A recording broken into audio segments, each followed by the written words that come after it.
دکاندار حضرات اپنے دکان میں موجود مال کی جب زکوٰۃ ادا کریں تو اس میں کون سی قیمت کا اعتبار ہوگا اور کیسے مال کا حساب کریں گے؟ ایک پرچون والا ہے جس کے پاس سینکڑوں آئٹم موجود ہے، تو وہ کس طرح حساب لگائے گا کہ کتنا مال اس کے پاس موجود ہے اور کون سی قیمت کا اعتبار کرے گا، کس قیمت پر دے گا؟ یہ بھی ایک بڑا مسئلہ جو دکاندار حضرات کو پیش آتا رہتا ہے۔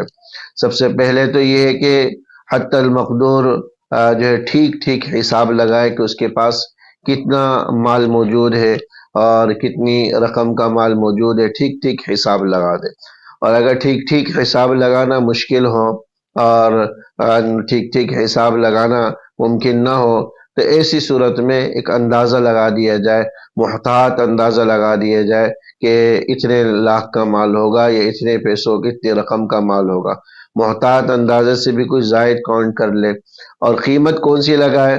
اس میں علماء نے دونوں طرح کی اجازت دی ہے، چاہے تو ریٹیل پرائس لگا دے جس رقم پر وہ فروخت کرتا ہے، اس میں زیادہ احتیاط ہے، یا تو ہول سیل کی ہول سیل جو قیمت بن رہی ہے اس سامان کی ہول سیل پرائس جو بن رہے ہیں وہ لگا لے، تو اس کی بھی اجازت ہے۔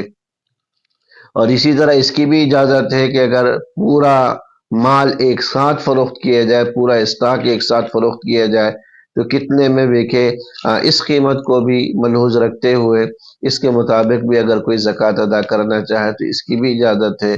لیکن زیادہ احتیاط اسی میں ہے کہ آدمی ریٹیل پرائس پر دے یا ہول سیل پرائس پر زکوٰۃ ادا کر دے تاکہ کچھ زائد چلا جائے، کم نہ ہو، بعد میں پریشانی کا باعث نہ بن سکے۔ کیونکہ حدیث میں ہے کہ زکوٰۃ کا 1 روپیہ بھی اگر آدمی کے ذمے میں رہ جاتا ہے تو بقیہ مال کو تباہ کرنے کے لیے کافی ہو جاتا ہے، بقیہ مال میں بے برکتی اور نحوست آ جاتی۔